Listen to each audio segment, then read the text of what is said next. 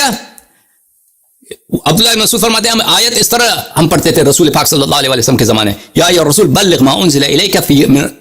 الیک من ربک فی علی، اس طرح کے احادیث بہت زیادہ ہے آپ کی کتابوں میں کہ یہ آیت اس طرح ہے اس طرح۔ عمر کی وہ خطبہ ہے پورا بخاری میں جی، عمر کا پورا خطبہ ہے، عمر کا پورا خطبہ ہے بخاری میں تو آپ کے نزدیک بالاجماع صحیح ہے، مسلم میں بھی ہے کہ آئے رجم الشیخ والشیخۃ اذا زنیا فرجموہما البتۃ، کہ شیخ اور شیخہ بوڑھا آدمی بوڑھا عورت زنا کریں تو ان کو رجم کر دو، کہتا ہے یہ آیت قرآن میں ہے۔ اور بخاری میں حدیث ہے کہ عمر نے کہا کہ اگر لوگ نہ کہیں کہ میں عمر نے قرآن میں اضافہ کیا تو میں خود اس کو قرآن میں لکھتا، چاہیے تو میں دکھا دوں حدیث آپ کو، ابھی دکھاؤں؟ کہتا ہے اگر لوگ نہ کہیں کہ عمر نے قرآن میں اضافہ کیا ہے تو میں ابھی اس کو قرآن میں لکھ دیتا خود۔ ہاں پورا خطبہ ہے اس پہ، کئی اس طرح آیات ہیں۔ وہ دیکھیں عزیزو، تو اگر آپ اختلاف قراءت کم از کم مثلا ہم بات کو سادہ بناتے ہیں کہ اختلاف قراءت مانتے ہو، اختلاف قراءت تو مانتے ہو، تو ہو سکتا ہے اہل بیت علیہ السلام کے قراءت میں اس طرح ہو کہ بھلے اس طرح ہو کہ بسم اللہ الرحمن الرحیم فإن تنازعتم فی شیء فردوه إلی اللہ وإلی الرسول وإلی أولی الأمر منکم، اس میں سے جس طرح آپ کے پاس سینکڑوں آیتوں کے متعلق اس طرح کے احادیث ہیں، ہمارے کتب میں ایک دو حدیث ہوئی تو کیا ہوا اس۔ اچھا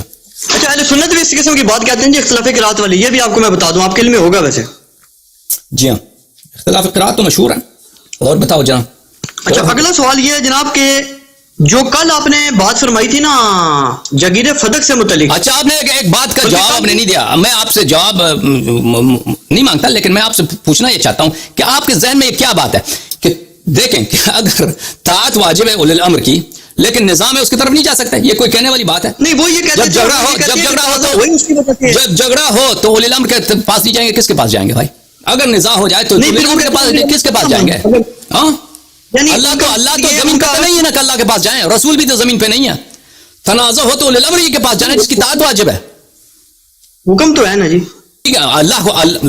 جب میں اور آپ نزاع کر رہے ہیں تو دیکھیں نا بھائی، آیت قرآن بھی آپ کے پاس میرے پاس بھی، سنت آپ کے پاس میرے پاس بھی، لیکن پھر بھی جھگڑا ہو رہا ہے ہمارے اور آپ کے درمیان، پھر بھی جھگڑا ہو رہا ہے، وہ یعنی یا حق کو نہیں مانتے، یعنی دو طرف جو آپس میں نزاع کر رہے ہیں کسی مسئلے پر، یہ تو نہیں ہے کہ وہ ہمیشہ حق کی بات کو مانیں گے، حق کی بات کو مانیں گے نا۔ ہو سکتا ہے میرا اور آپ سے جھگڑا ہو کسی دنیائی مسئلے پر، حکم اسلام معلوم ہے لیکن پھر بھی میں تسلیم نہیں کرتا، پھر بھی میں کہتا ہوں نہیں۔ جی تو